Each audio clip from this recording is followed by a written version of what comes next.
People ask me all the time, how do you become successful? And I say, number one is you have to enjoy what you do.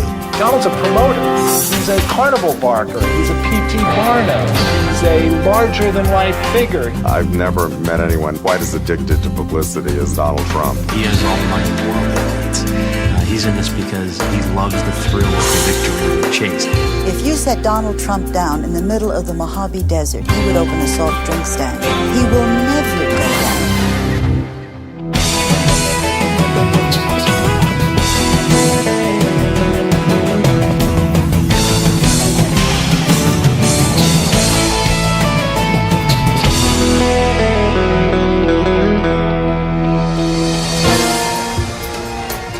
He's one of America's most recognizable tycoons. Both his name and face are synonymous with a brash, bold style that's unique to Donald Trump. Now, decades after making his first $1 million, Donald Trump has conquered new ground on primetime TV. His reality show, The Apprentice, hit the airwaves in 2004.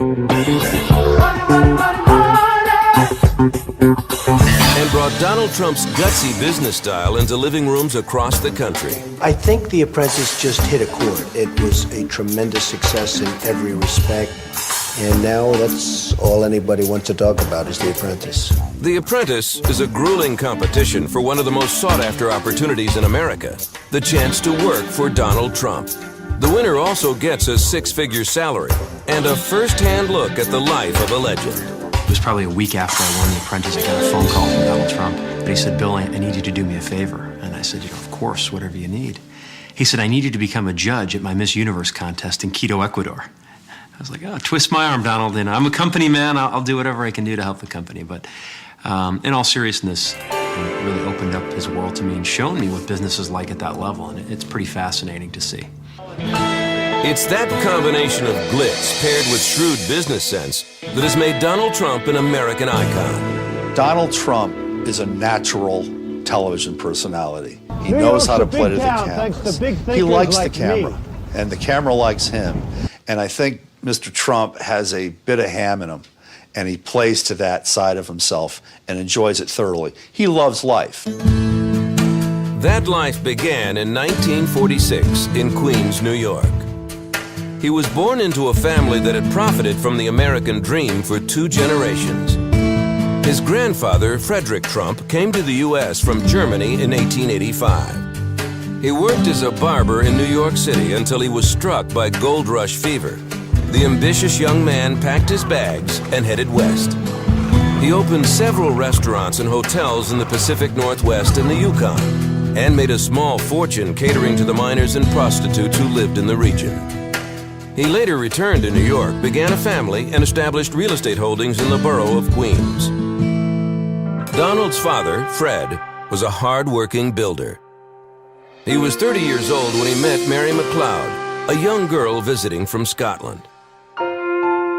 In 1936, they got married and moved into a quiet neighborhood in Queens. After World War II, Fred's construction business took off. Returning GIs demanded low-cost housing, exactly what Fred Trump knew best. The Trumps soon had 5 children: Mary Ann, Fred Jr., Elizabeth, Donald, and Robert. I think my most vivid memory is when my mother would be waiting. We all tumble in after school every day, and Donald would always come in the door asking, Mom, I want 2 lettuce and tomatoes with mustard sandwiches. When he was a little kid, when he had that brat-like quality, we used to call him the Great I Am. The Great I Am was enrolled in the Q Forest School in Queens. But even before his kindergarten days, Donald was learning important lessons from his father. Weekend family outings consisted of visits to construction sites and real estate properties. One of the things I learned from being with my father is how to build. My father was a very, very stern, strong guy, but a very good one. I mean, he was a fantastic guy, but he was one of the toughest men I've ever met mentally. This man, from a mental standpoint, I mean, he could do whatever he wanted. Donald enjoyed going off to the construction site, riding the bulldozer with the bulldozer drivers, and learning about building from the bottom up, because that was very important to him and to my father. Donald's aptitude for construction didn't carry over into the classroom. The grade schooler was frequently in trouble. Once he even punched his music teacher in the eye because he thought the teacher was inept. Maybe being somewhat rebellious is good because you're willing to break out of the pack. But there was a real rebellious streak, and I think to a certain extent I still have that. After 7th grade, his father decided to put him someplace where they enforced the rules, the New York Military Academy.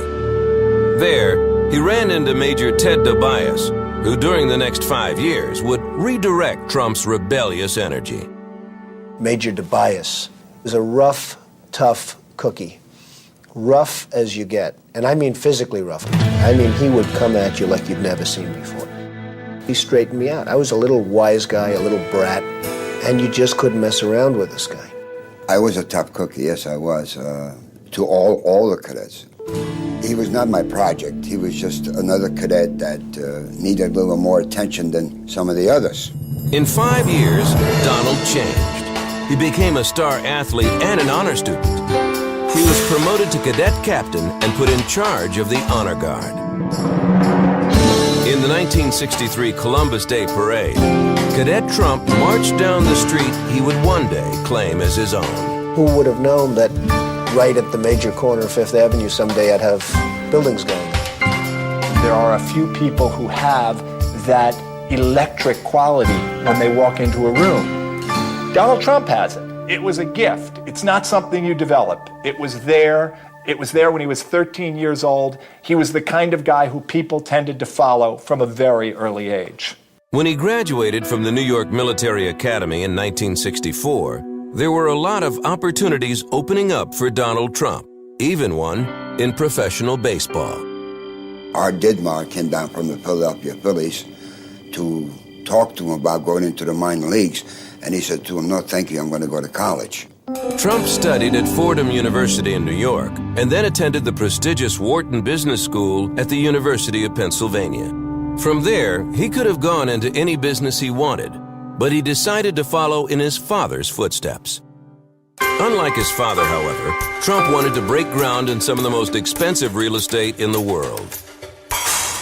I used to stand opposite Manhattan in Brooklyn and Queens on the river looking across to Manhattan saying, that's where I want to build. I mean, I want to be there.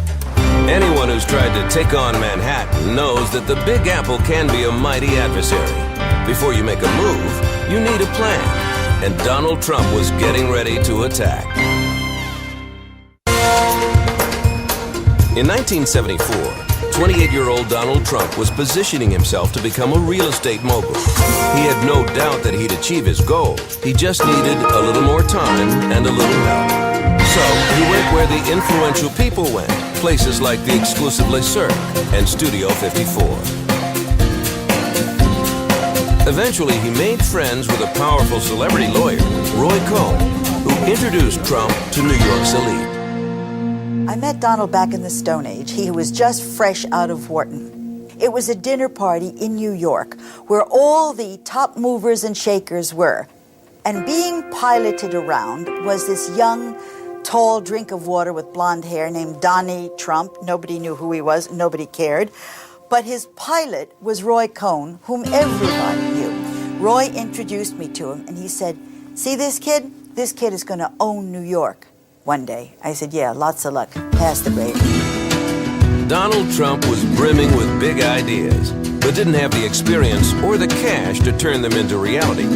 Of course, Donald wasn't about to let that get in his way. He planned to buy and gut the failing Commodore Hotel in Midtown Manhattan. The project, he believed, would breathe new life into the old hotel and spark a renaissance in the area. I think his father thought it was ridiculous, impossible, couldn't be done. Donald was overreaching. He was abandoning a very good business back in Brooklyn and Queens. And I think he probably gave him a very hard time about it. Nobody wanted to give me money because, number one, I was pretty much untested. Although I had done very well in the Brooklyn world and the Queens world, I was pretty much untested. It's like you have to now step up to the next level. And they were not really willing to get me money. But Donald Trump forged ahead. He doesn't like to lose. He doesn't lose very often. He's a fighter, and I think you have to be a fighter in order to do what he does. He's a person unplagued by self-doubt. You know, a lot of people in this world feel better when they are in the presence of someone who is certain. Well, Donald Trump embodies certainty, and it took him an enormous distance in the business world. I just don't like taking no for an answer. The people that really make it are people that just don't give up. They just keep going. May 4th, 1975 is a milestone in Donald Trump's career. He announced his first major deal. He had not only persuaded the Hyatt hotel chain to become partners in the Commodore Hotel, he also secured hefty bank loans and a 40-year tax abatement from the city. Trump was no longer an untested nobody. He was an up-and-coming real estate mogul and a force to be reckoned with. Well, people say I have a certain style. I'm known as somebody that's direct and to the point because I don't want to waste a lot of time, but it's something that for me has worked. That attitude carried over into his personal life. I was then a director of the Miss Universe pageant, and all he wanted to do was to meet all the girls, Miss Sweden, Miss this, Miss that, all blondes. He met them all. Nobody else was allowed near the girls. Donald Trump ended up with all of them. So I thought, this guy is really pretty sharp. Then he meets Ivana, another blonde, but this one was smart. This one knew exactly how to work him, and she did. The stylish woman who captivated the Playboy was Ivana Zelníková-Winkelmeyer, an Olympic skier from Czechoslovakia. In Canada, she had become a top fashion model. She was on assignment in New York when she and her friends ran into Trump at a restaurant. He said, I can see that you girls having a hard time to get a table in the restaurant. I can help you.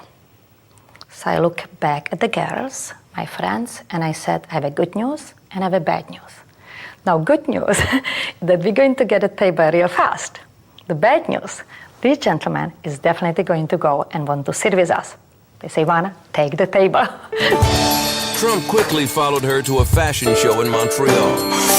Afterward, Ivana began making trips to New York, running around the city in Donald's limousine. It seemed as if Donald Trump had finally met someone who could match his competitive spirit. As a champion skier, Ivana had broken her legs numerous times, but as soon as the casts came off, she was back on the slopes preparing for her next race. Ivana really brought a lot of spirit into the whole group. Everybody adored her, and she was great for Donald. I mean, Donald and I had been friends for many, many years, and he was always looking for some fabulous, terrific woman, and Ivana really hit the spot. When I met Ivana, I knew she was very special. I had no idea that I was going to be getting married. I wasn't looking to get married. I was having a lot of fun. But as I got to know her, I realized she was more and more special. And at some point, I realized that we'd be getting married. On New Year's Eve, he just went on one knee and asked me to marry him. Old-fashioned way. He was a gentleman. After haggling over a prenuptial agreement drafted by Roy Cohn, Donald and Ivana got married in Marble Collegiate Church, then moved into a modern apartment overlooking Central Park. I kind of grew up in the early days of the marriage with Ivana and Donald, before they became this huge powerhouse, when she was just a blonde and he was just a guy. And they got together. They became extremely powerful. It was symbiotic.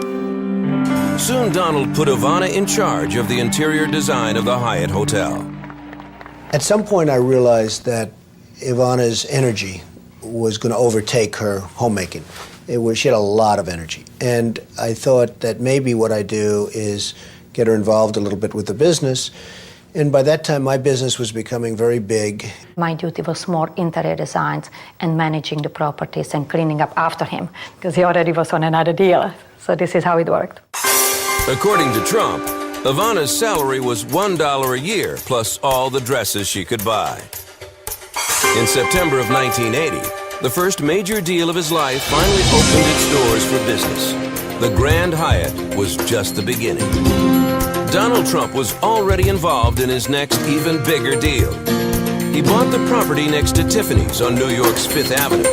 But more importantly, he bought the air rights over the prestigious jewelry store. Air rights may not mean much anywhere else, but in crowded Manhattan, the rights to build straight up are pure gold. Construction began on what he modestly named Trump Tower, a 68-story building, the tallest residential building in Manhattan at the time. Trump Tower was not just another New York City skyscraper. Even jaded New Yorkers couldn't help but notice its flashy materials. Brass, reflective glass, and rare peach-colored marble that Donald and Ivana discovered on one of their many trips to Europe. The Trump Tower atrium came complete with a waterfall 80 feet high. It's like going into another world. There's first a silence, then you see the waterfall, you hear it, and you forget about where you are, even in New York City. So the building has a certain magic to it. His Trump Tower is the biggest, the grandest, the glitziest, the pinkest, the marblest, the brassiest. Let it be. From the day I built it, it's been successful. It's not my biggest building, it's not my biggest job, but I think my favorite building would always have to be Trump Tower. His father was in awe of him. I think his father's reaction was, he's in another world. He's bigger and more glamorous and more successful and more connected than I will ever be. And I think he admired him. Trump Tower showed that Donald Trump was a player in the New York business world. He was now building his empire and was obsessive about it. I had the flu, I couldn't even talk. But I did go to the site first thing in the morning, knowing that he would be there, and inspected it, and everything looked fine to me. I get a phone call. Donald said, the first floor hung balcony is lopsided. I said, Donald, I'm sure it's okay. I'm sure I've looked. It's not right, get it fixed. Click. So I got out of bed, wrapped myself in 87 layers, went up 3rd Avenue and stood there in the snow, staring at it from every angle, and I'll be damned. From 500 yards, the boss had somehow spotted a balcony that was 1/2 inch off kilter. I had 103, but there I was, and there we were chopping that balcony off, and it was being totally set and poured again. And he was just waiting for me to call him to tell him he could come and look at it again. One day he picked up the phone and he had a construction engineer, or maybe a contractor for some big job on the phone, and he started screaming at him and yelling and ranting and raving. I mean, like he was, veins popping out of his neck. And he gets off the phone after about 2 minutes, slams it down, turns to me, face completely relaxes, he smiles, he says, "You think that worked?" Well, that's Donald. He's a fierce competitor. He loves competition. I think that's what drives him.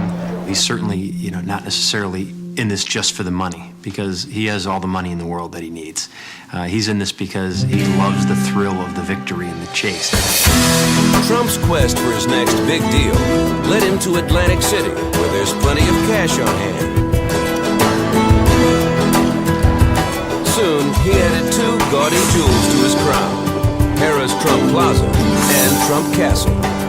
By their 2nd year in business, the 2 casinos were grossing roughly $30 million a month. The casinos were the perfect venue for Trump to showcase another one of his passions: championship boxing.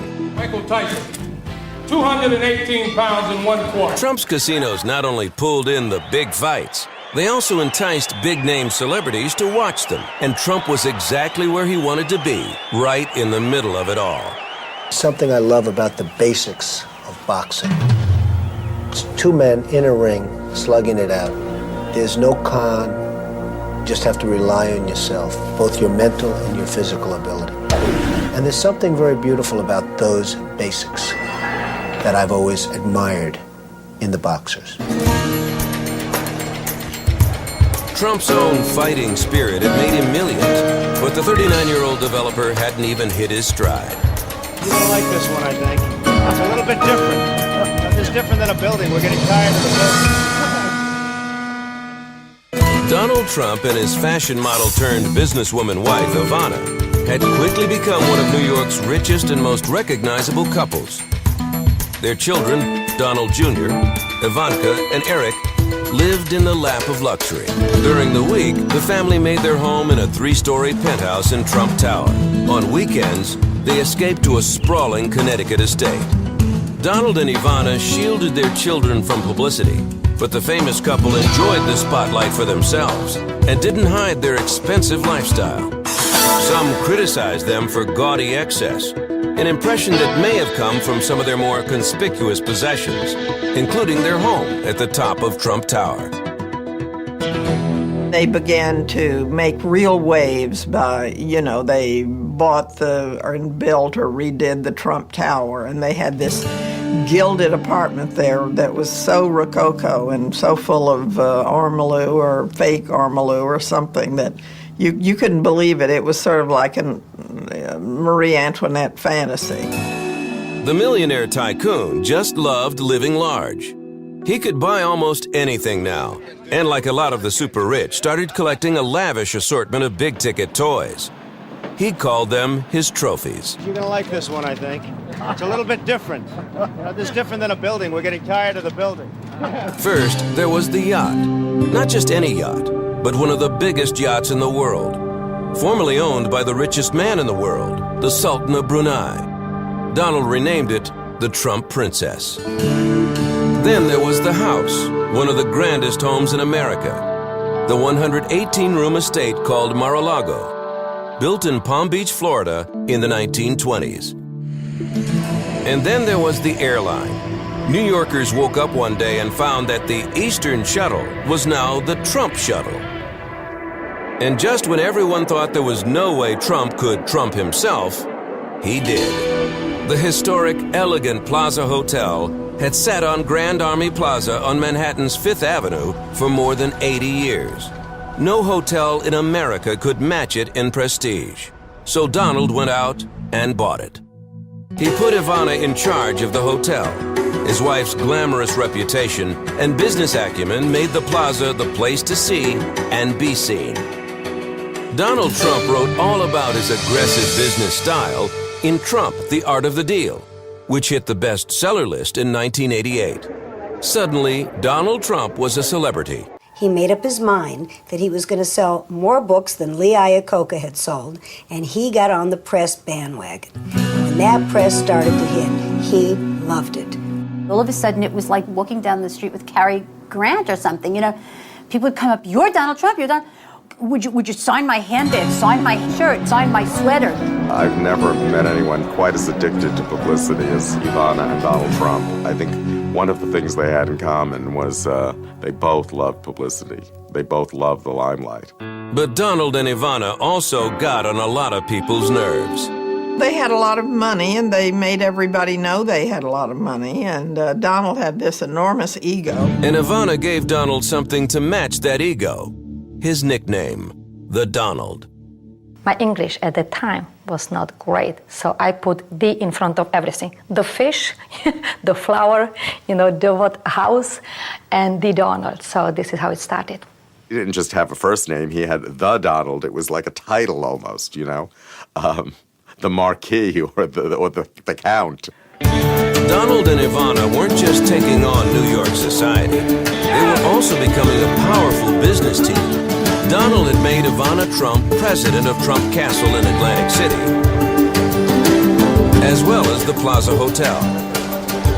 He was just bent on establishing her as a great executive and a great business person and a person who could do anything. There she was every day in her stiletto heels, working like a dog and running all around the hotel, and she wasn't just fooling around. I thought she always was trying to impress him that she was as good as he wanted her to be. But as good as Ivana was, her business savvy couldn't keep the Donald from the brink of financial ruin. Donald Trump's crown is in hock tonight. By the end of the 1980s, Donald Trump had become a world-famous real estate tycoon, and the publicity-conscious millionaire was loving every minute of it. He could never have guessed that the end of that decade would bring the near collapse of his once booming empire. The trouble began that fall. Trump was building the biggest hotel casino in the entire world, the Taj Mahal in Atlantic City. Construction of the billion-dollar complex was far behind schedule and getting more expensive every day. Then in October, 3 of Trump's top gaming executives chartered a helicopter for Atlantic City. The flight spun out of control and crashed, killing all on board. That had an impact on me, I can tell you, a big impact on me. It sort of said, what is this life all about? They were friends of mine. They were great executives. We were doing tremendously well. And then all of a sudden, my whole management team got wiped out on one helicopter. And it really had an impact on me, which I think probably had a negative impact in terms of my relationship with Ivana. Donald and Ivana still seemed like the perfect couple, but behind the scenes, their marriage was in deep trouble. I think having Ivana in the business was very, very unfair to the marriage, because I'd come home for dinner at 7 o'clock and Ivana would tell me business stories. And maybe after going through the wars all day, I didn't want to hear business stories. Maybe I've heard enough of the business during the day. I didn't want to be married to an executive. We would talk during the day about business, and we would talk about the evening about business. And so, eventually there was no time really for romance and all. In early 1990, Ivana learned that her husband was having an affair.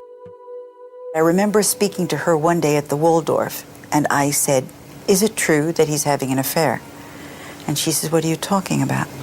And I said, "Why don't you just watch yourself?" It was on the ski slopes of Aspen that the Olympic skier Ivana Trump came face to face with the other woman, Marla Maples. So here he is having this affair. He had stashed her at a hotel called the St. Moritz, which he then had. She was in Aspen when his wife, Ivana, was in Aspen. And they had this confrontation on the top of the slopes. And Marla wasn't going anywhere. She was going to get this guy. The confrontation between Ivana Trump and Marla Maples made headlines around the world. It is in fact the site of a stormy love triangle. Wherever I went, the headline in English, in French, in the London papers was Trump, Trump, Trump, Trump. It was a very big story for the time. It ran about 3 months every day in the tabloids. It shot the tabloid newspaper sales up about 50%. It drove television viewing up. It had a life of its own. But the media frenzy over his marital problems put Donald right where he liked to be, on the front page. He loved, I think, being in the headlines every day for 3 months. He loved when the Post printed the best sex I've ever had headline that Marla was supposed to have said about him, which later they denied she'd ever said, but he loved it. Donald once told me, who else do you know that can get their picture on the New York Post 5 days in a row and also have your name in Indochina and Taiwan and all over the country, all over the world, I should say. But Trump underestimated Ivana's importance to his weakened empire. Her glamour and sophistication gave the properties she oversaw a sense of elegance. She was also a popular figure in New York society columns, which gave the media-savvy Trump a steady stream of free publicity. Ultimately, it was Ivana who decided she had had enough. I once said to her, "Honey, you're a European wife. Why don't you act like a European wife?" Which means, look away. So she says, "No, I don't have that. I don't have him. If he cheats, I don't have him." So she got rid of him. Ivana Trump filed for divorce, contesting the amount in their prenuptial agreement. She truly believed Donald was a billionaire, so she sued him for half of what she thought he was worth. Then the fight got ugly. It was rough on the kids. There was certainly, a year and a half there, and I guess it even extended longer than that because it was a rather messy divorce that extended into multiple years. The couple's public brawl ended suddenly when Ivana's beloved father died unexpectedly in October of 1991. Donald Trump actually flew over for the burial. He and Ivana were in the midst of their divorce. They were arguing about everything, custody, money, and he put his arm around Ivana. The 3 children were with them, and after that scene at the funeral there and the burial, they decided they were going to get divorced, but they were going to do it amicably, and they were going to, for the sake of their children and for the love that they had shared, do the right thing. The divorce settlement cost Donald $14 million cash and the $12 million family home in Connecticut. Their relationship was shot, but as this 1995 commercial reveals, they still knew how to get together and make money. May I have the last slice? Actually, you're only entitled to half. The couple remained a team when it came to raising their 3 children and instilled in them the value of hard work and self-sufficiency.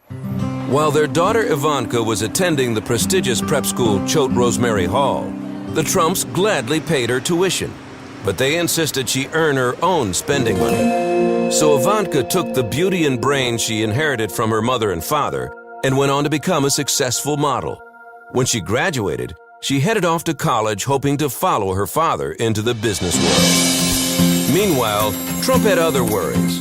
He barely managed to open his prized Atlantic City casino that April. Here's America's foremost entrepreneur, Mr. Donald Trump. It was another glitzy launch for the Trump empire, but the Donald's luck didn't last. The economy was in a recession, and the real estate market was plummeting. The name Taj Mahal means crown of the palace. Donald Trump's crown is in hock tonight. Donald fell on very hard times after they got divorced. His credibility was at low. Plus, the real estate market had fallen apart. Plus, people weren't that crazy about Marla. So Donald really took a tumble. I was at the highest of all pedestals. And then one day, the pedestal was knocked out from under me. I went from the very highest point, the hottest in the country, the highest point, and then all of a sudden I'm getting horrendous front page articles that we predict that he won't be able to make it back. He's finished. I owed billions and billions of dollars, just billions. The real estate markets totally collapsed and many other markets collapsed, and it was bedlam. Trump sold off some of his biggest assets. His airline, the Trump Shuttle, his yacht, the Trump Princess, his first big success, the Grand Hyatt, and most painful, the Plaza Hotel in New York. In return, Trump got equity in his casinos. They turned out to be the cash cows that kept his empire alive. And I think any great entrepreneur loves to prove people wrong, and that's something that he's been able to do. And I think if you look at Donald Trump, he's a guy who never quits. This guy never gives up. Despite his financial woes, Trump continued his relationship with Marla Maples, an aspiring actress 17 years his junior. In many ways, she was the opposite of the older, more worldly Ivana. I brought in more of a at-home, softer quality, more spiritual side of life, and he probably liked that I wasn't so caught up in the social side of life. I think he was really tired of that. I don't believe down deep in his gizzard he wanted to marry Marla. He might have wanted to have Marla. He might have wanted to own Marla. He might have wanted to play, but get married for what purpose? To give up millions? Maybe Trump wasn't ready for marriage, but in the spring of 1993, he got ready for fatherhood. Marla became pregnant, and on October 12th, their daughter Tiffany was born. After a lot of speculation over whether the two would tie the knot, Marla signed a prenuptial agreement for a mere $2 million, and the Georgia Peach got her man. He really has the desire to have me be more of the traditional wife. He definitely wants his dinner promptly served at 7, and if he's home at 6:30, it should be ready by 6:30. So that's a little tough, and he really wants me to be the one doing the cooking, and it's hard. The new Mrs. Trump settled into her home in Trump Tower, but the marriage was off to a troubled start. Privately, his drive to fix his business setbacks caused tension between the newlyweds.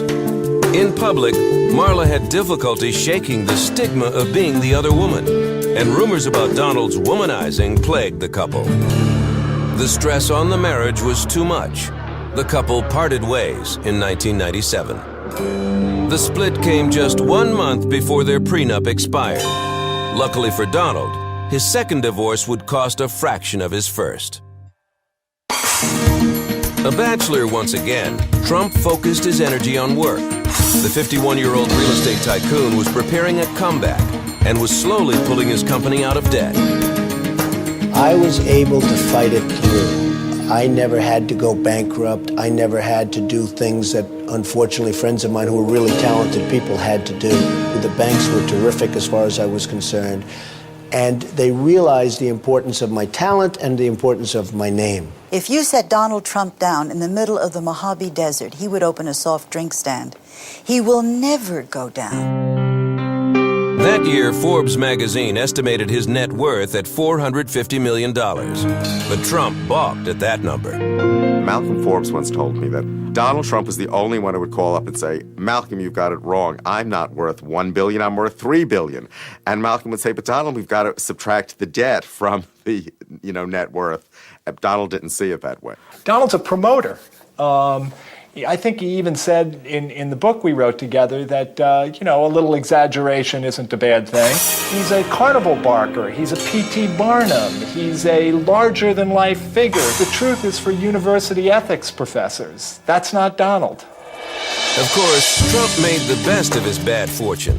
He wrote another book, this one called Trump, The Art of the Comeback. And as part of that comeback, he even considered running for president. The polls have come out. They've been unbelievably strong. They say I'd win. I looked at the possibility of running on the Reform Party, which I didn't like too much, to put it mildly. It was a party of total chaos. And I decided I didn't want to do it. In many respects, I'm too honest to be a politician. Next, Trump built luxury golf courses, bought the Miss Universe pageant, and added several more jewels to the Trump real estate crown. Trump International Hotel and Tower, Trump World Tower, Trump Park Avenue, Trump Place. At this moment, I have 9 major towers under construction. And we're doing jobs in Miami, we're doing jobs in Korea, we're doing a lot of different developments. It's been very exciting. Trump was back on top and looking for new empires to conquer. It wouldn't be long before he was at the reins of another huge success. By 2002, Donald Trump was back on top after a long fight to save his company from bankruptcy. That same year, Trump saw an opportunity to conquer a new frontier. Mark Burnett, the creator of the reality hit Survivor, approached the tycoon about a new show. Burnett wanted Trump to bring Survivor into the boardroom. He said, Donald, I have an idea. I'm only going to use you. There's nobody else. I think it's going to be terrific. It's called The Apprentice. Each week, a series of genuine business tasks are assigned to the 16 applicants. The person who fares worst comes to Donald Trump's boardroom, and one each week is fired. You're fired. The old Cobra strike was all Donald. I don't think that there's any way around that one. That's a natural function of Donald Trump. I've never used it in my life, but somehow it was on one episode and people went crazy for that gesture. The Apprentice was an immediate smash. Trump's tense boardroom showdown struck a chord. I think everyone has sat across from their boss and been grilled and felt nervous about a project. People can come home from work and sit down and watch someone else get grilled. Watching the boss in action seemed to have made Trump more appealing, even to those who got the axe. Before the show started, I only knew of Donald Trump as bigger than life, arrogant, very successful businessman with really bad hair. And after the show, I still look at him as arrogant, confident, successful businessman with really bad hair. But he is so extremely likable and just a fantastic role model. I just knew what I'd seen on television. His name's on all the buildings, kind of egocentric. And then, afterwards that really changed. I got to see him as a very human individual, someone who's by far one of the straightest shooters I know. We were flying from New York to Chicago. We were running late for a meeting, and on our way to the meeting, he insisted that we stop, and it was at a children's hospital, and there was a young boy who was dying of cancer, and it was through Make-A-Wish Foundation, and he wanted to meet Donald Trump. And, there were no cameras there were no reporters there. He did it very, very quietly, and he really, made this kid's dream come true. People got to know me much better. People thought of me as a vicious, horrible human being. And now they like me much better. And it's a pretty sad commentary when you think that what I do in The Apprentice is fire people on a constant basis, and they think you're such a nice guy compared to what you were. So it only tells you how bad my reputation used to be. But not as bad as his hair. I get killed on my hair. I just get killed. And it is mine. I wonder, is it so bad? I think maybe one of the reasons I don't change it is that I don't want to give in to this mass hysteria. But as it gets thinner and as it gets worse, who knows what happens. Aside from his dubious hairstyle, Trump continued to have his share of ups and downs. In 2004, Trump Hotels and Casino Resorts filed for Chapter 11. Even so, in 2005, Forbes magazine estimated his net worth conservatively at $2.7 billion. Over the years, Donald Trump's children have grown to become celebrities in their own right, part of a new generation of American money. I think Donald instilled good values in his children. I mean, his son, Donald Trump Jr., is now working for him. You have a lot of closet space in this apartment. It's not like a make-believe job where he just shows up and gets paid. He's actually making decisions and showing people around buildings, and he's very hands-on. They're good kids. They're hardworking, and you know, they earn their money, that's for sure. I don't think these kids have any sense of entitlement, which to me is very, very impressive. You see how he treats his daughter, Ivanka. You know, she's daddy's little girl, and you know, he loves to love her. You know, he loves to see her succeed, and he tries to support her. He's a good family man. Ivanka Trump is someone to watch. You know, just out of Georgetown, she wants to go into real estate development. She is a beautiful, kind of unconventional beauty and smart. I think she's going to help bring the Trump family name into a new position. I mean, we see her father's name on every building in New York, and yet it's met with some controversy, it's met with some level of disdain, but I think Ivanka's doing a lot to sort of change that. But it's Donald's personal life that's gotten most of the press. In the years since he and Ivana split, Trump's love life has made as many headlines as his businesses. And for a time, Donald Trump was gaining a reputation as a ladies' man. That whole divorce and the 3 months of it turned him into a guy who believes he's God's gift to women. He came to believe his own publicity from it, and he's never departed from it. And since he divorced Marla, he's very much, you know, my girls are taller, prettier, sexier than anybody else's. Trump played the field until he found the tallest, prettiest, and sexiest of all, Slovenian model Melania Knauss. We met at a party in New York in 1998. He came over and we started to chat, and it was a great chemistry between us. From the day I met her, she's just a terrific person. She's not only beautiful on the outside, but she's even more beautiful on the inside, and she's just a great person. He has a great sense of humor, and he's very warm heart, and very romantic. It's very private. We don't like to talk about that, but maybe people, they don't know, they don't think about him. It's always work, work, work. But he works because he's very passionate what he's doing. For 5 years, the marriage-shy Donald and Melania dated. Then Trump proposed a permanent merger. I've always felt that it's so important, the woman behind the man. And I've had the best 5 years of my life. These are the best 5 years. And I said to myself, hey, my woman was behind me for these 5 years. There must be something to that. The Donald popped the question, and the couple began planning an opulent wedding at Trump's Mar-a-Lago estate. Melania's dress graced the cover of Vogue magazine. Made from over 100 yards of white silk, the gown weighed 50 pounds and sparkled with 1,500 crystals. The embroidery alone took 550 hours to complete. Estimated to cost as much as $200,000, it was a gown befitting a billionaire's bride. After the January 22, 2005 wedding, the newlyweds skipped a honeymoon and went straight to work. A year later, the Trumps announced a new venture, parenthood. On March 20th, 2006, Barron Trump was born, making the 59-year-old a father for the 5th time. If you were Donald Trump, wouldn't you bring as many kids into this world as you could? It's a great world when you're sitting up in the penthouse of Trump Towers. He's got a lot to offer kids, you know, that's for certain. He's such an active dad, and I mean, is he changing diapers? Probably not. That's probably not his thing. But you know, he's certainly a very loving dad, and you know, he's bringing Barron around to the, you know, different events and to the set, and I think it's his pride and joy. Donald Trump's life rolled smoothly and successfully for the rest of that year.